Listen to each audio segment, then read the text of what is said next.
Alô, comunidade! Começa agora o ICL Urgente desse dia 9 de abril de 2026, com as principais notícias do Brasil e do mundo.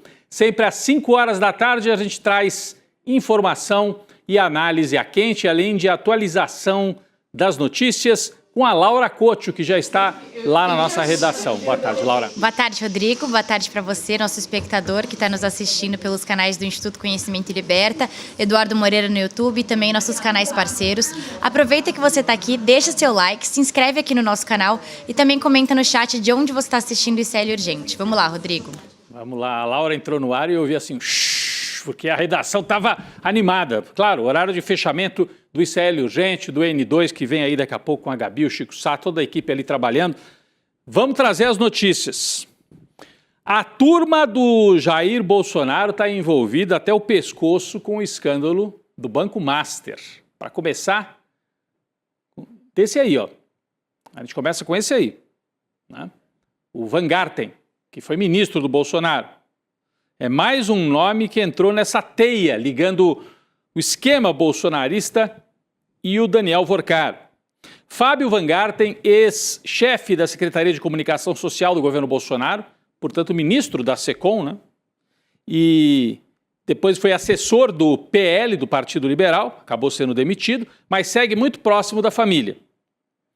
Depois de ser chutado pela legenda, né, ele entrou em conflito com o Valdemar Costa Neto, a gente descobre que o Weingarten descolou um emprego bacana, hein? Né? Tá trabalhando na defesa do Worcar, por meio da empresa dele, a WF Comunicação, tirando uma grana do banqueiro. Laura, traz pra gente os detalhes que vieram à tona hoje. Weingarten pago pelo Daniel Worcar, o Weingarten bolsonarista, que enchia a boca para falar de corrupção e tal. Tá aí, no esquema do Worcar. Laura, por favor. Rodrigo, de acordo com documentos enviados pela Receita Federal para a CPI do crime organizado, a empresa do Fábio Weingarten recebeu pelo menos 3 milhões e 800 mil reais do Banco Master no ano de 2025. Em 2026, não há dados sobre nenhum pagamento. Do outro lado, o ex-assessor do Partido Liberal afirma ter sido contratado pelo Master no primeiro semestre do ano passado por indicação dos advogados do Worcar. Desde então, o Weingarten atua diretamente com a defesa, participando de reuniões sobre estratégias de comunicação do Worcar. Laura, então o Weingarten pago, ele admite, né? Eu não estou dizendo que haja nada de ilegal, mas que ele estava na teia do Worcar, ele estava, está ainda.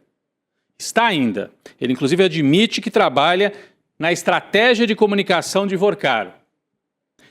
Muita gente diz que era o Weingarten quem vazava informações obtidas pela defesa, os advogados do Worcar, passavam informações para o Weingarten, que, por sua vez, abastecia certos colegas nas redações, para atingir principalmente Alexandre de Moraes, ministros do Supremo Tribunal Federal, ou seja, ele é um bolsonarista com acesso à defesa de Worcar, com acesso muitas vezes a informações sigilosas e de posse dessas informações municiou vários colegas e vários colegas jornalistas nas redações. Então o Weingarten recebia uma grana pesada do banqueiro que está preso por corrupção, por fraude. Trabalha para ele. Você pode dizer, é um profissional, trabalhando. É verdade. Eu não estou acusando o Weingarten de ter participado da corrupção. Mas a gente está apontando que ele é um profissional da comunicação trabalhando na estratégia de comunicação de um banqueiro corrupto e corruptor.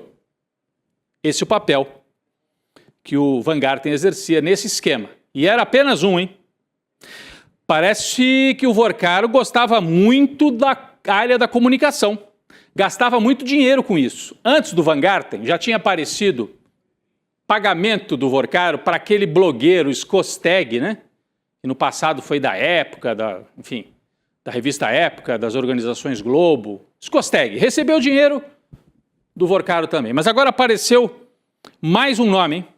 Segundo uma apuração do Estadão, jornal Estado de São Paulo, o Banco Master repassou, atenção, olha o tamanho do repasse, 27 milhões e 200 mil reais ao Metrópolis.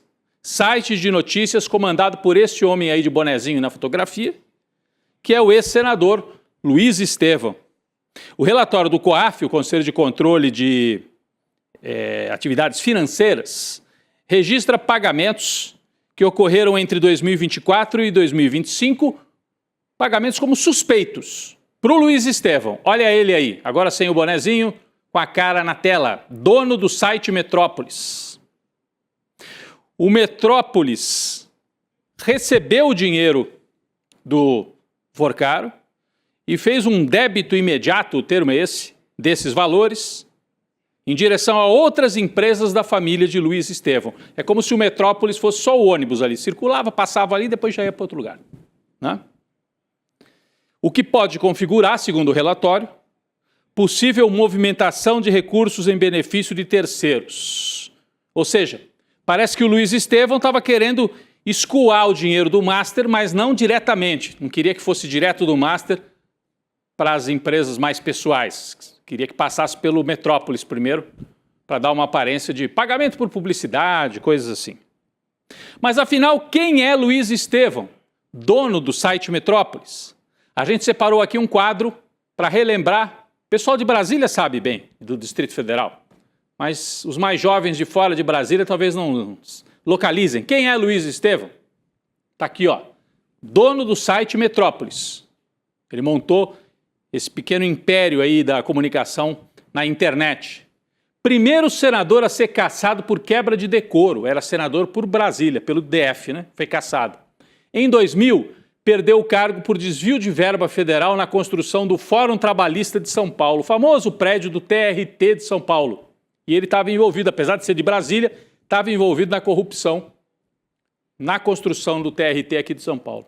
Em 2006, foi condenado a 31 anos de prisão por fraudes nas obras. Só foi preso 10 anos depois, em 2016. Em 2019, foi autorizado a ir para o regime semiaberto. Então ele pegou aí uma pena até grande, mas cumpriu só 3 anos de cadeia. Só 3. Em 2021, já foi para o regime aberto. Em 2022, recebeu um indulto natalino de quem? Do Jair Bolsonaro, já derrotado na eleição, perdoou o Estevão, que por isso, no entorno dele, ali no Metrópolis, se cercou de vários colunistas próximos do bolsonarismo, bolsonaristas de extrema direita, não todos. Tem gente boa também lá, tem profissionais trabalhando. Mas ele faz questão de retribuir o indulto que o Bolsonaro deu com uma cobertura amiga também para a extrema direita. Repito, tem muita gente que trabalha lá, que tem emprego, mas todo mundo que está no esquema do Luiz Estevão.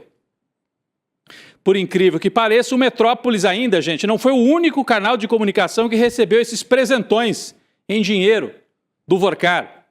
Laura, traz pra gente, continua essa lista, né? Falamos do Vanguard, tem agora do Luiz Estevão. Quem mais, Laura? Sim, Rodrigo, segundo um relatório do COAF, uma empresa do jornalista Léo Dias recebeu quase 10 milhões de reais do Master entre 2024 e 2025. Essas informações são do jornal Estadão. De acordo com o documento, foram identificados 6 pagamentos do banco do Daniel Forcaro para a empresa Léo Dias Comunicação e Jornalismo. Além disso, o relatório aponta o recebimento de outros 2 milhões de reais por meio de uma empresa que teve o Master como principal fonte de recursos. Em nota, o Léo Dias afirmou que os valores têm origem de um contrato de publicidade que foi firmado com o Will Bank, aquela instituição que integrava o conglomerado do Banco Master e que também foi liquidada pelo Banco Central. Rodrigo. É isso. Então, o Léo Dias, famoso fofoqueiro, vive da maledicência, né, sobre a vida dos outros. Vive disso. Faz fofoca sobre artista e tal. Mas ele já fez mais que isso, hein? Nesse período em que recebeu dinheiro do Master, o Léo Dias entrevistou o Jair Bolsonaro. Coincidência? Tá aqui no telão. Lembram? Aqui, ó. Bolsonaro ao vivo na Léo Dias TV. Assista! Avisava o portal do Léo Dias. Então ele fazia fofoca, mas em 2025... em fevereiro de 25, ele anunciou essa entrevista com o Bolsonaro. Curiosamente, em 2025, o Vanguard, que eu acabei de citar, recebia dinheiro do Master e o Léo Dias, que também recebia dinheiro do Master, entrevistava o Jair Bolsonaro. Não estou dizendo que uma coisa tem a ver com a outra, mas é coincidência. na mesma época. O documento enviado pela Receita Federal à CPI do crime organizado também indica que 2 empresas ligadas ao grupo Massa do apresentador Ratinho, pai do governador do Paraná, Ratinho Júnior, 2 empresas receberam repasses também do Master. Então é mais um. Epa! Tá aí, Ratinho. Outro bolsonarista que meteu a mão na cumbuca do Master. Fez alguma coisa ilegal? Não sei. Mas gostava de pegar o dinheiro do banqueiro corrupto. Tá aí, tá feito o registro. As movimentações somam ao menos 24 milhões de reais, conforme os registros analisados pela comissão. Os repasses aconteceram entre 2022 e 2025. Que beleza, hein? Ratinho, no bolso do banqueiro Vorcar. Luiz Estevão e Metrópolis, no bolso do banqueiro Vorcar. Van Garten, assessor do Bolsonaro, no bolso do banqueiro Vorcar. Léo Dias, entrevistador de Jair Bolsonaro, amigo do Jair Bolsonaro, quase assim, no bolso do banqueiro Vorcar. Nenhum deles apareceu no PowerPoint da Globo News. Mas nós estamos mostrando aqui. Tá bom? Os documentos também mencionam outros nomes, né, de políticos, lideranças políticas. Hoje a gente passou aqui pelos comunicadores, mas tem gente da política. Michel Temer, ACM Neto e também Antônio Rueda, né, do partido União Brasil, e gente também ligada aí à área jurídica e econômica. Guido Mantega, Henrique Meirelles, que foi presidente do BC, e Ricardo Lewandowski, que foi ministro do Supremo Tribunal Federal. Esses últimos aí como consultores, receberam como consultores do Vorcar. Agora uma notícia bizarra. Bom, tudo isso é um pouco bizarro, né? Mas agora mais bizarro. Sobre o caso Master. Vocês lembram do sicário? Aquele sujeito que estava naquele grupo de WhatsApp, era da turma da pesada do Vorcar, fazia chantagem, fazia investigação, arapongagem, pagava propina e tal. Lembram? Ele foi preso e acabou tirando a própria vida dentro da cela da PF em Belo Horizonte. Pelo menos é a versão oficial. Mas o bizarro dessa história é que a data do sepultamento do sicário foi registrada pela Prefeitura de Belo Horizonte 1 mês antes da morte. Opa, como é assim? Ele morreu dia 6 de março e no documento está escrito que ele foi enterrado no dia 8 de fevereiro. Não dá nem para achar graça, porque se trata de um caso sério, uma morte, talvez um suicídio, mas está feito aqui o registro. Data da inumação, né, do enterro no cemitério do Bonfim, está aqui, é o registro oficial da Prefeitura de Belo Horizonte, da área de sepultamentos. Ele teria sido sepultado em 8 de fevereiro. Só tem um problema, ele morreu 1 mês depois. Bom, em nota, a assessoria de imprensa da Prefeitura diz que foi um erro de digitação no sistema e que a data do enterro do sicário já foi corrigida. É bizarro, mas esse para mim é o menor dos problemas. O maior é saber por que até agora não apareceram imagens para provar que ele de fato se suicidou. Por que não apareceram detalhes sobre essa investigação? Dá a impressão que tem gente protegendo, escondendo as informações, porque o sicário tinha informantes dentro da Polícia Federal, entrava no sistema da Justiça e da Polícia para abastecer o Vorcar, fazia espionagem. Aí ele aparece morto dentro da carceragem da PF, mais grave do que a data errada de sepultamento, que de fato pode ter sido um erro de digitação, é a falta de informação sobre a circunstância da morte, e a gente vai continuar acompanhando e cobrando, porque é um caso para lá de estranho. Para lá de estranho, estamos aí com as fotos do sicário, que era esse braço direito, esse faz tudo, no mau sentido, né, do Daniel Vorcar. Vamos seguir acompanhando. Bom, o Banco Master deixou um rastro de destruição também em Brasília. Eu não estou falando da política, não. Eu estou falando das contas lá do Distrito Federal. Uma das vítimas desse escândalo, como você sabe, foi o Banco Regional de Brasília, o BRB, um banco estatal, né, que estava envolvido na compra do Master. O ibanês governador queria forçar o banco público a comprar um Master para salvar o pescoço do Vorcar. Bom, muita gente está envolvida nesse esquema aí. Hoje a governadora do DF resolveu botar o escalão 1, o alto escalão do BRB, para correr. Demitiu um monte de gente lá. A Laura tem mais informações sobre essa notícia. A governadora Celina Leão determinou que o Banco de Brasília afaste dos cargos 12 dirigentes ligados ao antigo presidente do BRB, o Paulo Henrique Costa. Ele é um dos principais investigados pela tentativa frustrada da compra do Master, que estava recheada de fraudes. Segundo a Celina Leão, os afastamentos foram determinados sem julgamento antecipado e para preservar o trabalho das investigações. Mas como esses executivos são servidores concursados, eles devem seguir na equipe do BRB, mas fora dos postos de comando. Na manhã de hoje, a Celina Leão também se encontrou com o presidente do Banco Central, Gabriel Galípolo, para tratar da situação do BRB. Para o G1, a governadora comentou que a reunião foi técnica e institucional e não deu mais detalhes. Rodrigo. Laura, temos que tomar cuidado com essa notícia, porque é a Celina Leão tentando salvar o pescoço, né? Ela era a vice do Ibanez. E o Ibanez renunciou para ser candidato ao Senado, não sei se vai conseguir ou se vai sofrer alguma punição aí antes da eleição. O Ibanez, que foi 2 vezes governador lá do Distrito Federal, renunciou para concorrer ao Senado e deixou a vice dele, que é a Celina Leão, como governadora, e ela é a candidata da direita lá no Distrito Federal. Então agora ela está tentando mostrar, não tem nada a ver com esse esquema aí, botando todo mundo para correr. Gente, mas até outro dia ela era o braço direito do Ibanez. O Ibanez não sabia de nada? Claro que sabia. O Ibanez recebeu até dinheiro através do escritório do filho do esquema do Vorcaro. E a Celina Leão não sabia de nada. Então, muito cuidado com isso. É uma operação midiática para tentar se desvincular do escândalo do Master, que já atingiu, contaminou fortemente o Ibanez. Ele vai ter dificuldades, mesmo que consiga ser candidato, vai ter dificuldades para se eleger lá pelo Distrito Federal. A Celina tem chance de se eleger governadora porque o DF está fortemente bolsonarizado, né? Então, ela tem chance de conseguir se eleger sim. Bom, como a gente sabe, o Daniel Vorcaro era amigo de muita gente, né? E gastou muito dinheiro tentando manter essa teia de relações.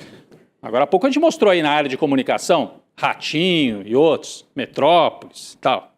Nessa brincadeira, que não é brincadeira, mas é uma coisa séria, né, de espalhar assim os seus tentáculos, o Vorcaro financiou eventos importantes no mundo jurídico, com autoridades dos 3 poderes. A Laura vai trazer um resumo para a gente. Hoje a gente teve essa manchete aí da Folha, né, Laura? Mostrando aí eventos patrocinados pelo Daniel Vorcaro. Rodrigo, segundo documentos coletados pela Polícia Federal, o Master desembolsou mais de 60 milhões de reais para financiar eventos de alto padrão que aconteceram em 3 momentos de 2024. Em abril, o Master bancou toda a agenda do primeiro Fórum Jurídico Brasil de Ideias, que aconteceu em Londres. Em menos de um mês depois, o Master estava prestigiando a Brasil Week, a Semana do Brasil, em Nova York.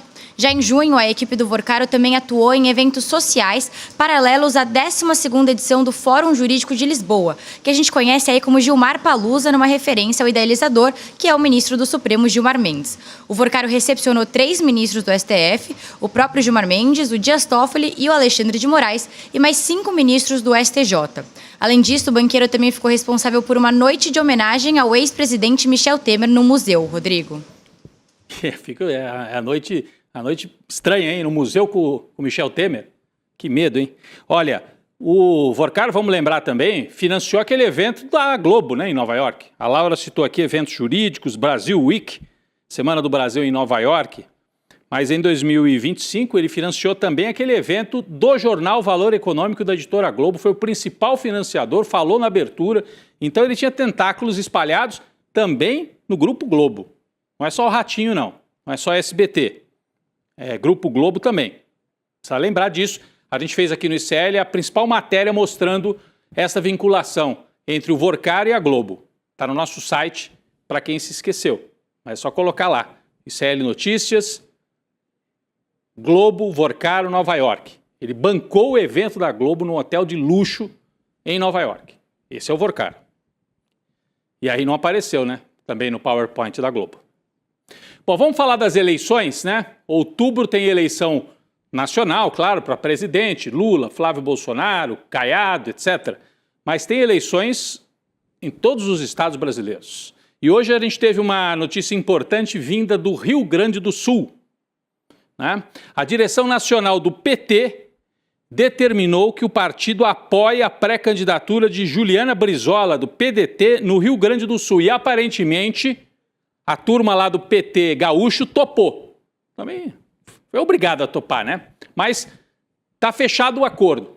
Então vai Juliana Brizola de cabeça de chapa e o Edgar Preto do PT deve ser o vice. Eles estão negociando se vai ser o Edgar Preto mesmo. Uma frente ampla da centro-esquerda no Rio Grande do Sul. É a primeira vez que o Partido dos Trabalhadores não terá candidato próprio ao governo do Rio Grande do Sul desde a redemocratização, né?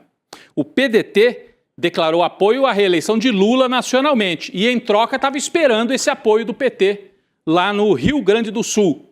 Foi difícil. O PT gaúcho queria lançar candidato próprio, mas no final prevaleceu a linha nacional de ter frente ampla também no Rio Grande do Sul. A Laura traz mais detalhes. Quem está aí na tela é a Juliana Brizola, neta do Brizola, né, Laura? Sim, Rodrigo. O apoio da direção nacional do PT à candidatura da Juliana Brizola do PDT teve participação direta do presidente Lula. A intervenção na instância gaúcha aconteceu depois que o PT do Rio Grande do Sul insistiu em manter uma candidatura própria com o Edgar Preto e ele já tinha disputado o governo em 2022 pelo PT. Agora à tarde, o Preto anunciou que desistiu da disputa e declarou apoio a Juliana Brizola. Inicialmente, o Edgar Preto, que já estava trabalhando na pré-campanha, afirmou que ainda tinha intenção de concorrer, Rodrigo. Em nota interna, o Partido dos Trabalhadores afirmou que busca definir a construção de uma tática eleitoral conjunta com o PDT e demais partidos do campo democrático. Vale lembrar que desde a redemocratização, em 1986, como você falou, Rodrigo, o PT participou de todas as eleições ao governo do Rio Grande do Sul, tendo eleito o Olívio Dutra em 1998 e o Tarso Genro em 2010. O PT tem uma tradição lá no Rio Grande do Sul. Porto Alegre governou várias vezes a capital, né? Foram vários mandatos, o próprio Olívio, o Tarso, né? E governou 2 vezes o estado do Rio Grande do Sul. A questão aqui é que o PT tinha fechado uma frente que incluía PT, PCdoB, PV, PSB, PSOL e Rede. O PDT estava fora. E a Manuela Dávila, você conhece? Foi vice do Haddad, candidata a presidente, candidata a vice do Haddad em 2018. A Manuela Dávila é a senadora dessa chapa, que teria o Edgar Preto do PT para o governo e a Manuela e o Paulo Pimenta, como candidatos ao Senado. O PSOL agora está querendo dizer que, olha, precisa ver melhor. Não sabemos se vamos entrar nessa chapa junto com o PDT. O PSOL queria entrar na chapa com o PT, mas com o PDT está achando que já é demais. A Juliana Brizola participou do governo do Eduardo Leite, o PDT não está tão na esquerda mais e tal. O entendimento geral é de que sem frente ampla não se ganha. E mesmo com a frente ampla vai ter dificuldade de ganhar, porque a direita é muito forte no Rio Grande do Sul. Vamos ver se o PSOL entra também nessa frente democrática com a Juliana Brizola e o PT e os outros partidos de esquerda e centro-esquerda. Seria bom, né? Todo mundo junto para tentar empurrar a eleição de alguém mais progressista lá no Rio Grande do Sul e ajudar o Lula nacionalmente. Pessoal, o presidente do Senado, Davi Alcolumbre, pretende enviar hoje para a Comissão de Constituição e Justiça a indicação do advogado-geral da União, Jorge Messias, para ocupar uma vaga no STF. Ao chegar no colegiado, lá na CCJ, o presidente da comissão, Otto Alencar, que é do PSD da Bahia, deve agendar a sabatina e a votação, prevista para 29 de abril. Então já tem data, hein? 29 de abril para saber se o Messias vai para o STF ou não. Alcolumbre definiu o Weverton Rocha, senador do PDT do Maranhão, como relator dessa indicação, né? Enquanto isso, o advogado-geral da União, o Messias, segue naquele intensivão de tentar virar votos, porque ele não tem os votos ainda garantidos para se transformar em ministro do STF. Você sabe, o Lula indica, mas o Senado tem que aprovar. Como parte desse movimento, o Messias participou na noite de quarta-feira de um jantar com ao menos 40 senadores, Laura, 40 senadores no Lago Sul, em Brasília, correndo atrás de voto, o Messias, né? Rodrigo, esse jantar, na verdade, é o encontro semanal entre senadores e o AGU Jorge Messias foi convidado para participar esta semana. O encontro foi organizado pelo senador Lucas Barreto, do PSD do Amapá. O Messias chegou acompanhado do presidente da CCJ, Otto Alencar, e também do líder do governo no Senado, Jacques Wagner.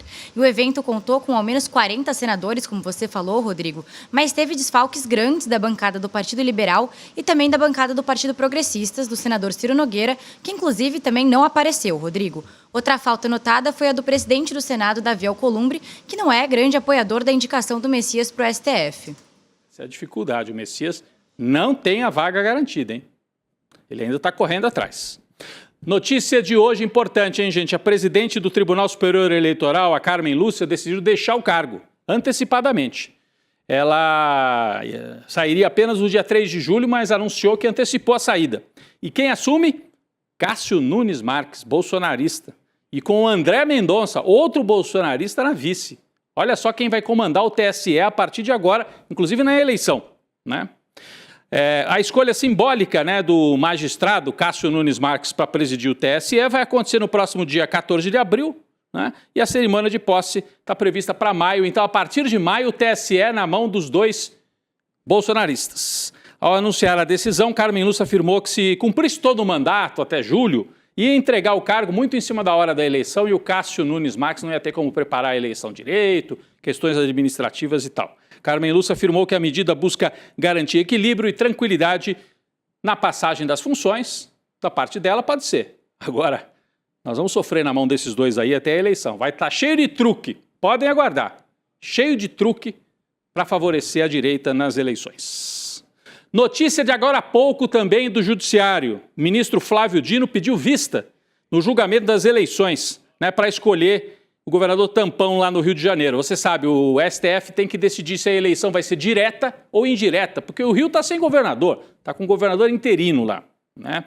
O ministro Flávio Dino defendeu a permanência do desembargador Ricardo Couto, que é presidente do Tribunal de Justiça, como governador interino até que se conclua o caso. O julgamento foi interrompido quando estava 1-1.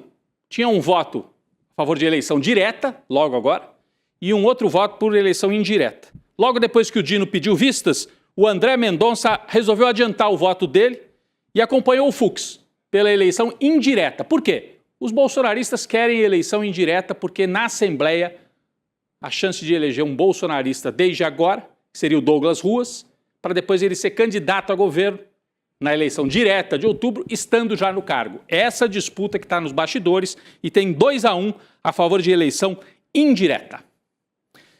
Noticiário internacional. O governo de Israel anunciou que vai tentar negociar com o Líbano. É negociação com a arma na cabeça? Só se for, né? Porque ontem Israel promoveu o maior massacre na capital libanesa. Bom, o movimento do Netanyahu acontece depois de pressão dos Estados Unidos para fazer valer o acordo de paz que tinha sido acertado com o Irã.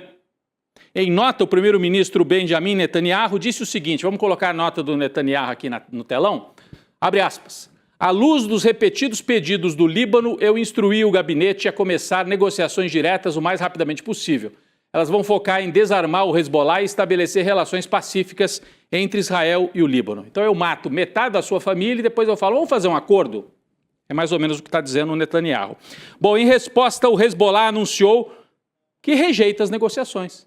Então não tem negociação nenhuma. Laura tem mais detalhes sobre isso. Rodrigo, o presidente do Irã, Massoud Pezeshkian, disse hoje que os ataques de Israel ao Líbano constituem uma violação ao cessar-fogo. Em pronunciamento, o presidente do Irã afirmou que o Irã não vai abandonar o povo libanês e ameaçou deixar qualquer acordo com os Estados Unidos caso a ofensiva israelense continue. A gente separou aqui um trecho do pronunciamento dele. Ele disse o seguinte: isso é um sinal perigoso de engano e falta de compromisso com os acordos potenciais. A continuação dessas ações tornará as negociações sem sentido. Nossas mãos permanecem no gatilho, Rodrigo. Então o clima continua pesadíssimo. É guerra ainda no Oriente Médio. Laura, obrigado pelas atualizações de notícia aqui ao vivo pra gente. Obrigada, Rodrigo. Até amanhã. Até amanhã. Pessoal, tem aqui o último recado, né, dos mesmos criadores de Vai para Cuba, Eduardo, e Vai para Argentina, Carajo. Vem aí mais uma produção do ICL, agora é Vai para China, Eduardo. Vai para China. Domingo, 12 de abril, 8 horas da noite.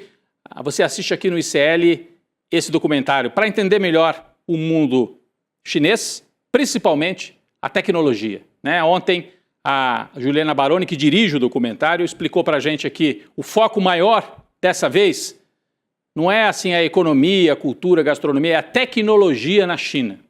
Então, como é que você assiste esse documentário domingo? Você se inscreve, está aqui no telão, ó, iclurgente.com.br, iclurgente.com.br. Digita agora, põe lá o seu e-mail e a gente no domingo te lembra. Olha, é hoje, Vai para a China, Eduardo, o documentário dirigido pela Juliana Baroni. Pessoal, tá feito o convite, tá? Para o documentário de domingo e tá feito o convite para você assistir agora o N2, O ICL Urgente volta amanhã. Valeu! Galera, a gente não sabe nada da China. Eu descobri isso indo gravar o 3º capítulo da nossa trilogia de documentários Vai pra Cuba, Eduardo, Vai pra Argentina, Carajo, e esse 3º capítulo se chama Vai pra China, Eduardo. Eu fui esperando ver uma tecnologia que impressiona, robôs, carros supermodernos, mas eu encontrei muito mais do que isso. Encontrei até esperança, uma das coisas mais raras no mundo hoje em dia. O documentário ele tá absolutamente arrebatador. Uma superprodução linda e que vai fazer vocês mudarem a visão de vocês de China, mas também de futuro para o mundo. E no dia 12 de abril, um domingo, às 8 horas da noite, vamos estar juntos para assistir essa superprodução do ICL. Na revista Liberta dessa semana, Ricardo Mello expõe o discurso de Flávio Bolsonaro nos Estados Unidos, onde o senador oferece os minerais estratégicos do Brasil a serviço dos americanos, revelando um projeto de subordinação nacional disfarçado de patriotismo. Leia também, Luiz Costa Pinto traça um paralelo perturbador entre os horrores de Auschwitz e os ataques de Trump e Netanyahu ao Irã e ao Líbano.